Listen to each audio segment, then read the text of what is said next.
సరే ఇక్కడే ఉన్నాయి ఇక్కడ దగ్గర కేసెస్ వన్ స్టాప్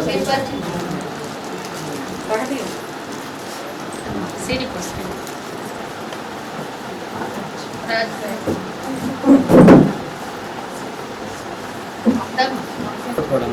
అబ్యూస్ జరగలేదు మేడం, రైట్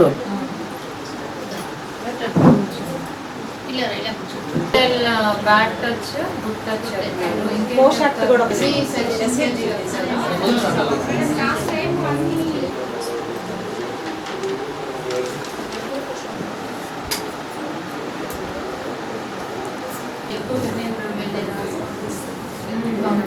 అట్లీస్ట్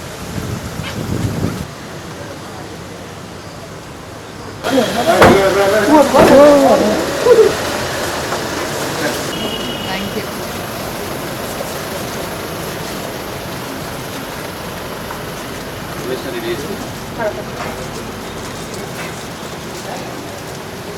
ఓకేనా?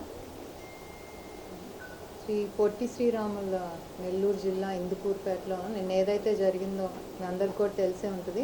10 ఏళ్ల బాలికపై అంటే సెల్ ఫోన్ పోయిందనే నెపంతో ఎవరో జ్యోతిష్కుడో లేకపోతే అంజనం వేసి చెప్తారు కదా, అక్కడ ఉంటుంది ఇక్కడ ఉంటుందని. అది చెప్పారు, ఆ పాప తీసిందని చెప్పి ఏ ఆధారాలు లేకుండా కనీసం అడగటం కూడా లేదు. ఆ అమ్మాయిని భయపెట్టి నువ్వు తీసావా చెప్పు, నిజం చెప్పని అట్ల కాడ వేడి చేసి మూతి మీద అలాగే కాళ్ళు చేతుల మీద వాతలు పెట్టారు. అది నిజంగా చాలా అమానుషం. 10 ఏళ్ల పాప, పేరెంట్స్ ఏమో నమ్మి ఇక్కడ వాళ్ళు ఏదో బతుకు తెరు కోసం వేరే చోటుకి వెళ్ళిపోయి నమ్మి ఇక్కడ చుట్టాలు ఇంట్లో పెడితే ఈ విషయమే ఆమెని అలా కాల్చడం అనేది చాలా అమానుషం. చిన్నపిల్లకి ఏం తెలుస్తుంది? సెల్ ఫోన్ పోతే అట్లీస్ట్ పోలీస్ స్టేషన్లో కంప్లైంట్ ఇవ్వాలి. కాకపోతే ఈ మూఢనమ్మకాలతో అదేం చేయకుండా వాళ్ళు ఎవరో చెప్పారని ఆ మూఢనమ్మకాలు పోయి ఈ కాలంలో కూడా అలా ఆలోచిస్తారు అనేది ఒకటి.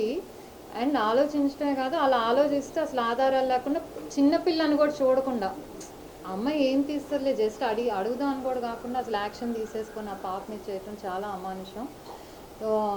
మేము అందుకే ఇది గవర్నమెంట్ అయితే చాలా సీరియస్గా తీసుకుందండి. మీ అందరు కూడా నిన్న ఏదైతే మీటింగ్ జరిగిందో మీ అందరూ చూసే ఉంటారు. సుపరిపాలన తొలి అడుగులో సీఎం గారు కానివ్వండి, డిప్యూటీ సీఎం గారు కానివ్వండి చాలా క్లారిటీగా చెప్పారు.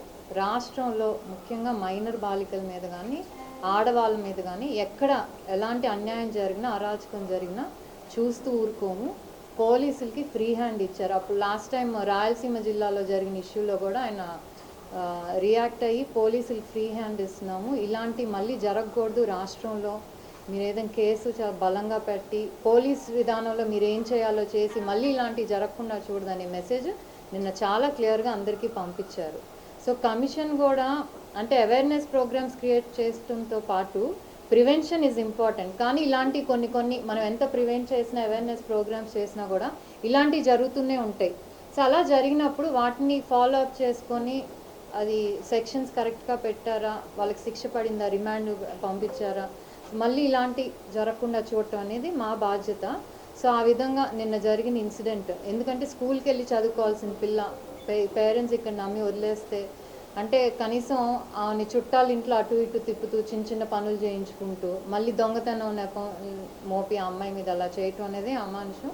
సో దీన్ని చూసి అందరం కూడా చలించిపోయాం. అలాగే మీకు ఇక్కడ లోకల్ ఎమ్మెల్యే గారు కూడా వేమిరెడ్డి ప్రశాంత్ రెడ్డి గారు కూడా చెల్లించి ముందు పిహెచ్సికి తీసుకెళ్ళినా కూడా బెటర్ ట్రీట్మెంట్, చిన్న పాప కాబట్టి ఆడపిల్ల కాబట్టి ఇంకా బెటర్ ట్రీట్మెంట్ అయితే ఆ గాయాలు ఏముంటాయో తొందర మానుతాయి అని చెప్పి అపోలోకి షిఫ్ట్ చేయటం, తన ఎడ్యుకేషన్ కానీ లేకపోతే ఆ ఖర్చు కానీ నేనే చూసుకుంటా అనే హామీ ఇచ్చారు. అలాగే ఇక్కడ అధికారులతో ఎవరైతే ఐఓ ఆఫీసర్స్ ఉన్నారో వాళ్ళతో కూడా మాట్లాడటం జరిగి వాళ్ళకి ఆల్రెడీ నాన్ బెయిలబుల్ సెక్షన్స్ కింద కేసు నమోదు చేయటం అయింది. 5 అక్యూజ్డ్గా ఉన్నారు. ఆల్రెడీ 4 అరెస్ట్ చేసి జైల్లో పెట్టారు. అంటే ఇంకా ఉంది కానీ ప్రస్తుతం పాపకి ఎవరు లేరని చెప్పి జస్ట్ పక్కన ఉంచారు. వన్స్ షీఈస్ డిశ్చార్జ్, పాప ఎక్కడైనా హోమ్కి వస్తా అంటే హోమ్లో పెట్టి తన ఎడ్యుకేషన్ కానీ ఇంకా ఫ్యూచర్ తనకి ఏం చేయాలి కూడా విత్ లోకల్ ఎమ్మెల్యే సపోర్ట్ కూడా తను కూడా చూసుకుంటుంది తన వెల్బీయింగ్ అయ్యే వరకు. సో దాని మీద ఈరోజు నెల్లూరుకి రావటం జరిగింది. అలాగే ఇంకొక 2-3 ఇష్యూస్ ఉన్నాయి. ఇంకో పాప అంటే ఇప్పుడు ఏంటంటే చిన్నపిల్లల్ని మనం మామూలుగా ఏంటంటే జెండర్ అనే క్లాసెస్ చెప్తున్నప్పుడు కూడా ఆడవాళ్ళతో మాట్లాడేటప్పుడు కిందకి చూసి మాట్లాడకూడదు అనేది మనం అందరం యాక్చువల్లీ చెప్తూ ఉంటారు ఆ జెండర్ క్లాసెస్లో. అలాంటిది వయసుతో సంబంధం లేకుండా 3 years పాప అవనివ్వండి, 1 year పాప అవనివ్వండి, 8 years ఆ కళ్ళతో ఇంకా చాలామంది తండ్రి వయసు ఉన్నవాళ్ళు లేకపోతే తాత వయసు ఉన్నవాళ్ళు కూడా చూస్తున్నారు. ఈ మధ్య మనకు కొన్ని ఇన్సిడెంట్స్ జరిగినాయి. సో ఇలాంటప్పుడు ఏంటంటే చిన్నపిల్లలు ఒక ఏజ్ పిల్లలు భయపడతారు ఏం జరిగినా కూడా. అంటే వాళ్ళకి కొంతమందికి మన గవర్నమెంట్ తీసుకునే ఈ గుడ్ టచ్ బ్యాడ్ టచ్ అనే దాని మీద కానివ్వండి, లేకపోతే వీళ్ళు ఏంటంటే అవేర్నెస్ క్రియేట్ చేస్తూ ఉంటారు. పాష్ యాక్ట్ అంటే ఏంటి, పాక్సో అంటే ఏంటి, లేకపోతే మనం ఒకళ్ళొకళ్ళతో అబ్బాయిలు అమ్మాయిలతో ఎలా ఉండాలి అనేది బిహేవియర్ ఇవన్నీ కూడా చెప్తూ ఉంటారు. ఇవన్నీ కూడా తెలిసిన కొంతమంది అంటే భయంతో పెద్దవాళ్ళు ఏం చెప్తారు ఏం చేసేస్తారు, ఆడపిల్లని చేసేసి నువ్వు చెప్పా అంటే నేను చంపేస్తాను లేకపోతే బెదిరించడం చేస్తారు. ఆ భయంతో చాలామంది బయటికి రారు. కానీ నిన్న ఒక జరిగిన 8 years ఇన్సిడెంట్ ఏదైతే పాప మీద జరిగిందో తను భయపడకుండా తప్పించుకొని అక్కడి నుంచి వెంటనే ఫస్ట్ ఎవరి దగ్గరికి వెళ్ళిందండి, లోకల్ వెళ్ళి రిపోర్ట్ చేసింది. అంటే ఆ ధైర్యం అనేది ప్రతి ఆడపిల్లలో ఉండాలి. ఆ పాప 8 years కానీ తన ఆలోచన చూడండి భయపడకుండా వచ్చి, ఎందుకంటే ఆ పాప కాన్సెప్ట్ ఏంటంటే ఇది ఇంకొకరికి జరగకూడదు అనేది ఆ పాప ఆలోచన విధానం ఉంది చూడండి, అది మెచ్చుకోవాలి. సో ఇలాంటివి అనేది మనం ఇంకా స్కూల్ లెవెల్లో అలాగే పేరెంట్స్ కూడా చిన్నప్పటి నుంచి ఎలా ఉండాలి అబ్బాయిలకు కానీ అమ్మాయిలకు కానీ. అమ్మాయిలకేమో ధైర్యం, నీకు ఎవరేం చేసినా నువ్వు ధైర్యంగా మాతో రా, మాకు చెప్పు, మేము ఉన్నాము, లేకపోతే మనకి ఇలా పోలీసులు ఉన్నారు వాళ్ళు హెల్ప్ ఉంటారు. అబ్బాయిలతోనే అమ్మాయిలతో ఎలా బిహేవ్ చేయాలి. ఎంత గవర్నమెంట్ ఎన్ని మెజర్స్ తీసుకున్నా కూడా ఇలాంటి ఇన్సిడెంట్స్ జరుగుతుందంటే ఇదన్నీ ప్రివెంట్ చేయడానికి మనం చిన్నప్పటి నుంచి ఒక హ్యాబిట్ అనేది కల్టివేట్ చేయటం, స్కూల్స్లో చెప్పటం, లేకపోతే ఇంట్లో మనం చెప్పటం ఆడపిల్లలు ఎలా ఉండాలి, మగపిల్లలు ఆడపిల్లలతో ఎలా బిహేవ్ చేయాలి, ఇవన్నీ కూడా కలెక్టివ్గా అందరం చేస్తేనే ఇలాంటి ఇన్సిడెంట్స్ జరగకుండా అనేది కాపాడవచ్చు. సో స్ట్రిక్ట్గా మేము చెప్పేది ఏంటంటే అండి, కమిషన్ అయితే ఏది చూస్తూ ఊరుకోదు. ఇట్ డిపెండ్స్ ఏ పార్టీ అయినా సరే, ఎవరైనా సరే, డబ్బున్న వాళ్ళు అయినా సరే, డబ్బు లేకపోయినా సరే, అందరూ న్యాయం చట్టం ముందు ఒకటే.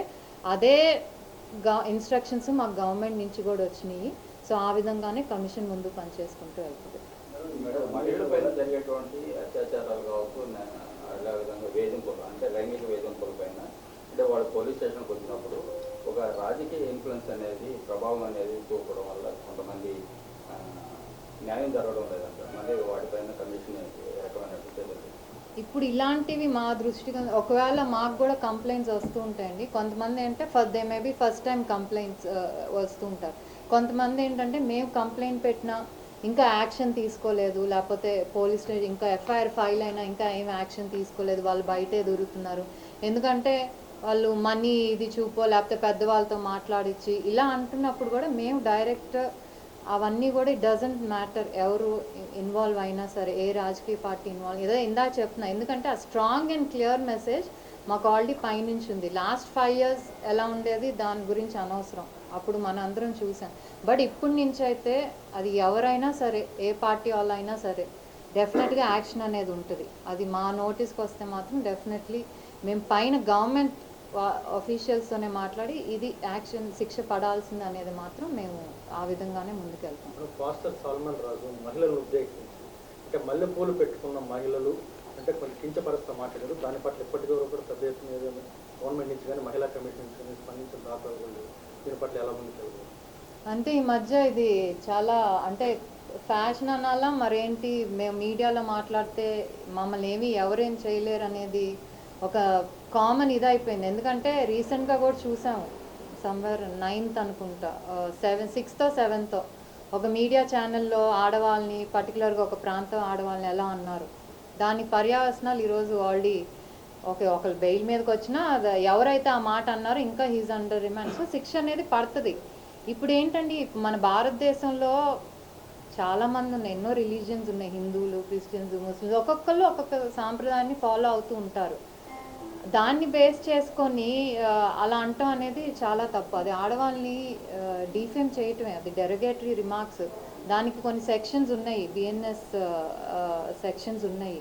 డెఫినెట్లీ నిన్న హోంమంత్రి గారు కూడా అడిగినట్టున్నారు, దాని మీద కూడా మేము యాక్షన్ తీసుకుంటాం అనేది చెప్పారు. ఫ్రీడమ్ ఆఫ్ స్పీచ్ అనేది అది ఇది పెట్టుకొని చాలామంది తప్పించుకోవాలని చూస్తున్నారు. ఫ్రీడమ్ ఆఫ్ స్పీచ్ అనేది ఏంటంటే ఎక్కడైనా తప్పు జరిగితే భయపడకుండా మనం ముందుకు వచ్చి చెప్పాలి, అంతే తప్పితే ఆడవాళ్ళని కించపరిచే విధంగా మాట్లాడటం అనేది ఈజ్ నాట్, ఎవరు కూడా హర్షించరు, అది యాక్సెప్ట్ కూడా చేయం. డెఫినెట్లీ యాక్షన్ అనేది ఉంటుంది, పిలిపిస్తాము. ఎందుకు మీరు అన్నారనే ఉంటుంది. ఒక్కొక్క ఇదిలో సాంప్రదాయం ప్రకారం పెట్టుకుంటారు, అందుకని పెట్టుకున్న వాళ్ళందరూ తప్పుడు మనుషులు ఎలా అయిపోతారండి? అది చాలా తప్పుడు కాన్సెప్ట్. అది ఒక పబ్లిక్ మీడియాలో ఎంతోమంది చూసే ఛానల్లో అంటాం, అది చాలా తప్పు. డెఫినెట్లీ దానికి పర్యాసనం అయితే ఉంటుంది. మేడం, మీ ప్రభుత్వం అయితే మహిళలపైన జరిగేటువంటి అత్యాచారాలు కావచ్చు వాటి మీద కఠిన చర్యలు తీసుకున్నాం.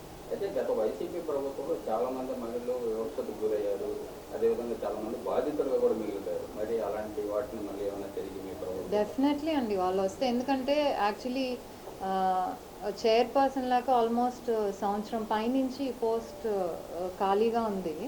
సో మేము జాయిన్ అప్పుడు నుంచి చెప్తున్నారు, మేము వద్దామని చూసినాం. సో డెఫినెట్లీ అంటే మాకు వర్క్ లోడ్, ఎందుకంటే ప్రీవియస్ పెండింగ్ కంప్లైంట్స్ కానివ్వండి, కొత్తగా వచ్చే కానివ్వండి, దాదాపు మాకు రోజు అంటే ఇక్కడ వచ్చి ఏంటంటే ఒట్టి మహిళల మీద అట్రాసిటీస్, సెక్షువల్ ఇదే కాదు, మల్టిపుల్ కైండ్ ఆఫ్ కేసెస్ వస్తాయి.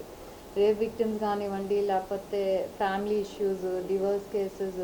సో దాన్ని బేస్ చేసుకొని మేము ప్రయారిటీ బేసిస్ మీద ఏదైతే ముఖ్యంగా ఇలాంటి అట్రాసిటీస్ ఏదైతే జరుగుతున్నాయో దాని మీద అయితే వెంటనే యాక్షన్ అనేది ఉంటుంది.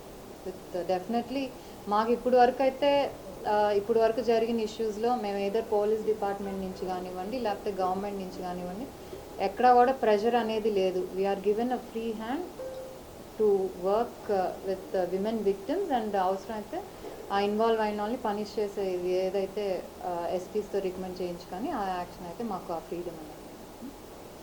అటువంటి కఠిన నినాదం తీసుకుంటారా ఇంకా?